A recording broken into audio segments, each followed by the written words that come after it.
그 말을 다 편안하게 기운을 편안히 한 상태에서 그 얘기를 그냥 편안하게 들어주고 있을까?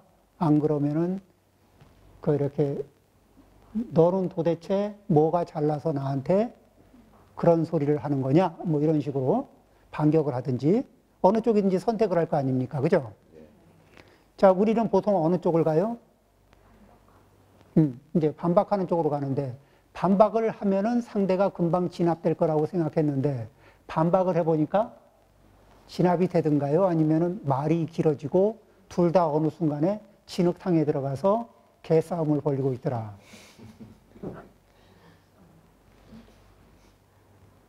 그렇죠? 나중에는 누가 옳은지 그 부부 사이에는요 한바탕 할 때 네가 옳으냐 내가 옳으냐 한판 되게 하거든. 근데 옆집에서 보면 뭐라는지 알아요? 저 집은 부부가 똑같아. 맨날 싸워.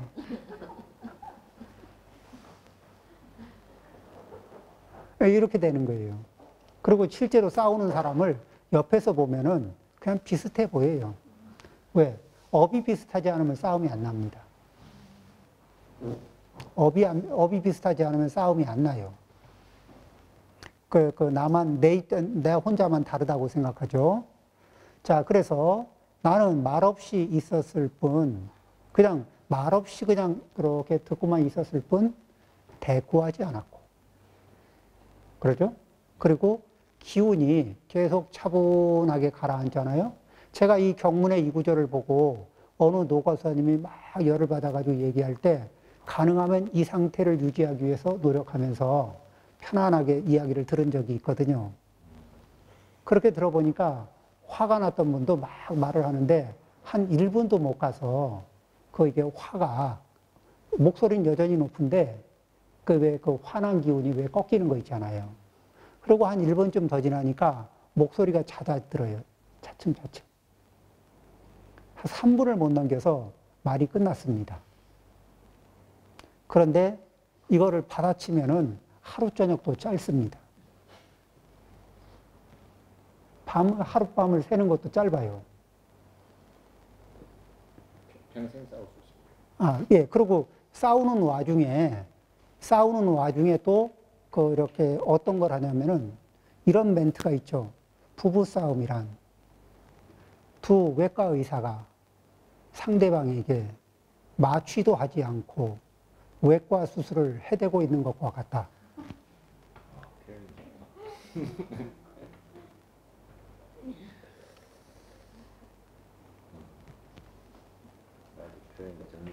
네, 그러니까 상처가 그 하는 중에 상처가 이게 파생 상처가 생겨요. 그래서 이게 평생 간다는 게 그 사안만 가지고 평생 가는 게 아니고 그걸 이렇게 하는 와중에 상처를 파생시켜서 점점 이렇게 깊은 수렁으로. 그래서 이혼을 하시는 분들이 법원에 이제 신청을 하잖아요. 그러면 그분들이 마지막 사인회 하기 전에 꼭 물어보는 게 있답니다.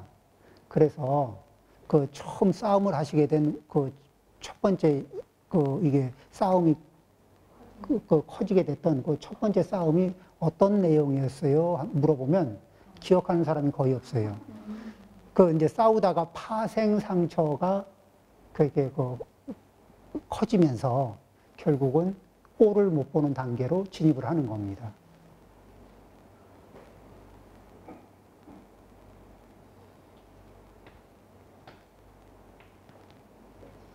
자, 그러면은, 이제 대꾸하지 않고 있으면은 그리고 이게 깊은 고요한, 고요를 이렇게 선정의 깊은 고요한 상태에서 그러면은 꼭 뭐 하는 거하고 비슷하냐면은 삽질을요, 허공에다 계속 삽질을 해보세요. 얼마나 힘든가. 얼마 못 가요. 차라리 땅에 삽질을 하면 하루 종일 하죠. 허공에다 계속 삽질을 하려면은 이게 오래 할 수가 없는 겁니다. 얼마의 시간이 지나자 그의 꾸짖음은 결국 멈추어졌다. 그렇죠. 저절로 그쳐지게 돼 있어요. 그치라고 해서 그쳐지는 게 아니라 에너지가 고갈됩니다. 그리고는 이제 그러면은 자, 화가 막 올라올 때는 상대 말이 들립니까? 안 들립니까? 안 들려. 그런데 할 만큼 다 쏟아내고 나면은 더 이상 하려고 그래도 나올 게 없어요. 이 상태가 되면은 귀가 좀 열릴까 닫힐까요? 귀가 좀 열리고 누가 뭐라 그러면 무슨 말인지 들을 준비가 좀 되죠. 그때 그 사람에게 내가 물었다. 당신이 선물을 누군가에게 주었는데 그 사람이 그것을 받아주지 않는다면, 선물을 줬는데 그분이 됐습니다. 이러면은 그 선물은 다시 그대의 것이 되어야 하겠지요? 그럴까요? 안 그럴까요? 그렇죠. 자, 여기에서 우리는 그것을 바라보는데 누군가가 이게 비유를 하는데도요. 그런, 이 백주의 봉변을 지금 입히고 있는데 그것을 어떤 단어로 처리할 거냐. 이거는 수습이 가능한 상태로 진입할 것이냐, 수습이 불가능한 상태로 진입할 것이냐. 말을 이렇게 한번 바꿔볼까요? 어떤 사람이 당신에게 와서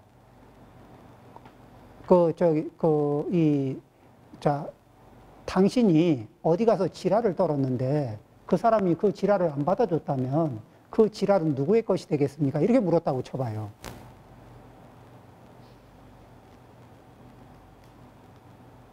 그 지랄을 하신 분한테 이런 말을, 이렇게 표현을 했다고 해보자고요. 지랄을 하죠. 그렇죠? 더 열받죠. 예. 그러니까 그런 행위를 무엇으로 받아들이느냐, 무엇으로 비유할 수 있느냐, 이게 여유인 거예요.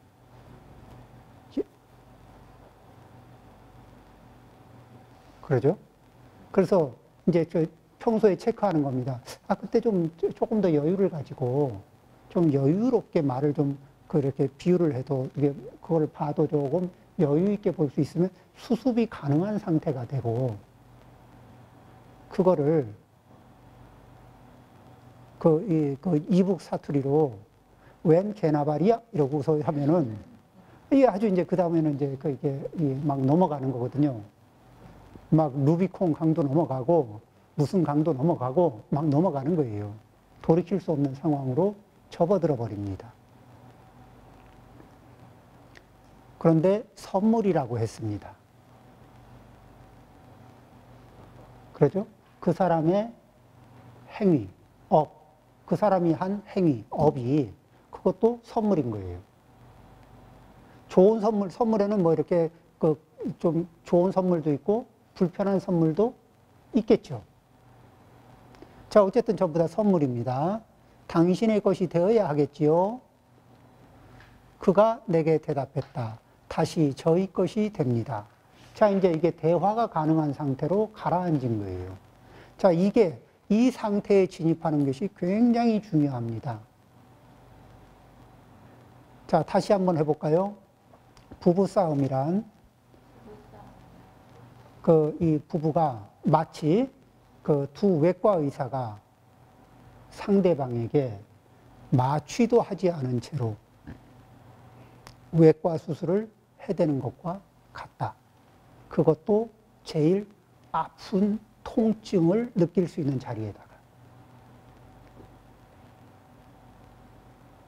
그죠? 그래서 그 자리를 탁 찔러서 상대가 팔딱팔딱 뛸 만한 자리를 일부러 찾아서 그 자리만 집중 공략을 하거든.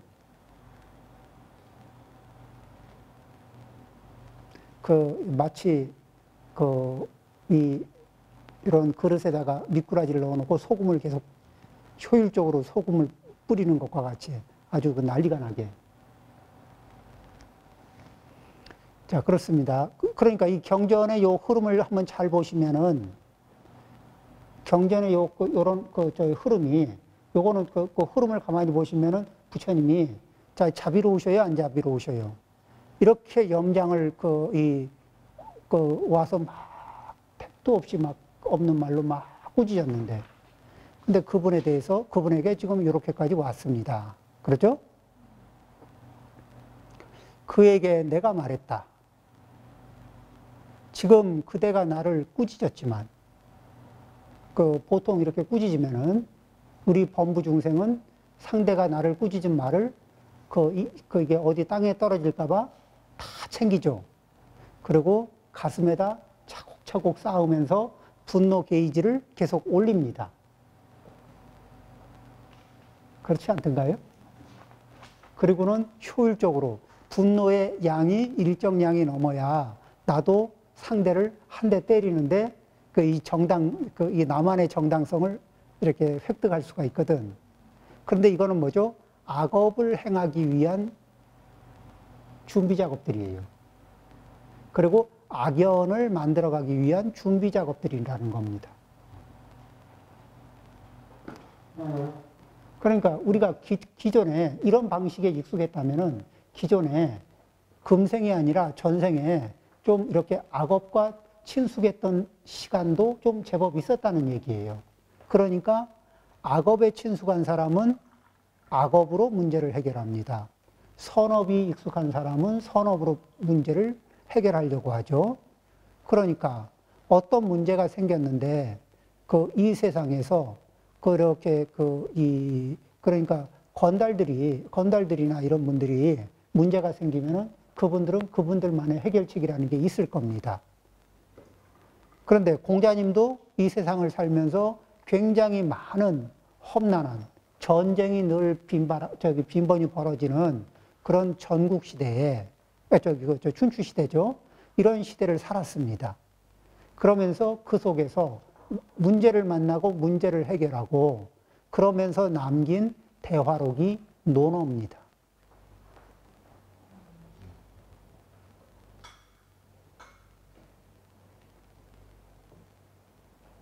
그러죠? 그러니까 아니 상황이 이런데 그럴 수밖에, 내가 어떻게 그러지 않을 수 있어? 맞습니다. 그거는 내가 과거 생에서부터 현재까지 쌓아온 업의 궤도 위에서는 그렇게밖에 할 수가 없는 겁니다. 그거는 맞아요.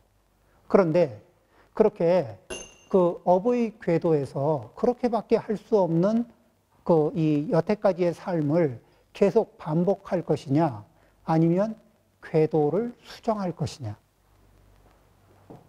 요 문제에서, 요 입장에서 궤도 수정을 할 의사가 있다면은 어떻게 궤도를 수정할지 하는 전체적인 마스터 플랜에서부터 구체적인 처리 방법에 이르기까지를 부처님에게 여쭤보면은 굉장히 좋은 답이 나온다는 겁니다.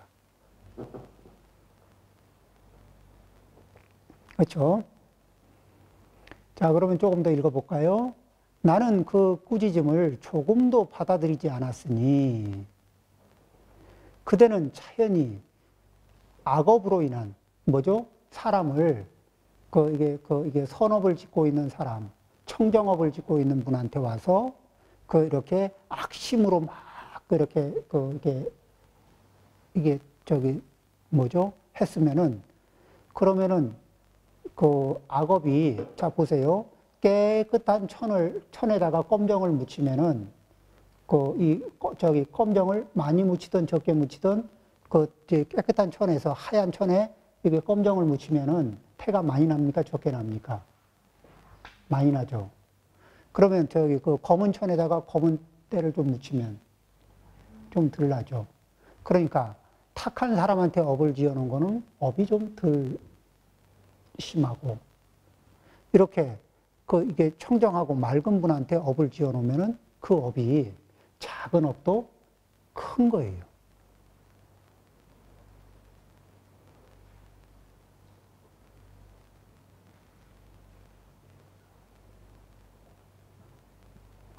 그러니까 우리가 요 부분이 이제 정리가, 그러죠? 그러니까 그 이게 왜 현인이나 성인에게 죄를 지으면 그 죄가 커지는 이유가 이 성인들은 이런 분들은 이게 일거수일투족이 그 시대 그 인연되는 사람만을 이롭게 하는 게 아니고 그 시대를 초월해서 이 수없이 많은 사람들에게 그 이익을 끼치거든요. 그런데 그 수없이 많은 사람들에게 돌아갈 이익을 차단하려고 하는 시도거든. 부처님이 2600년 전에 다녀가셨는데 부처님의 가르침의 여파가 지금도 이렇게 많은 사람들에게, 인연이 되는 사람들에게는 계속해서 이익이 전해지고 있거든요.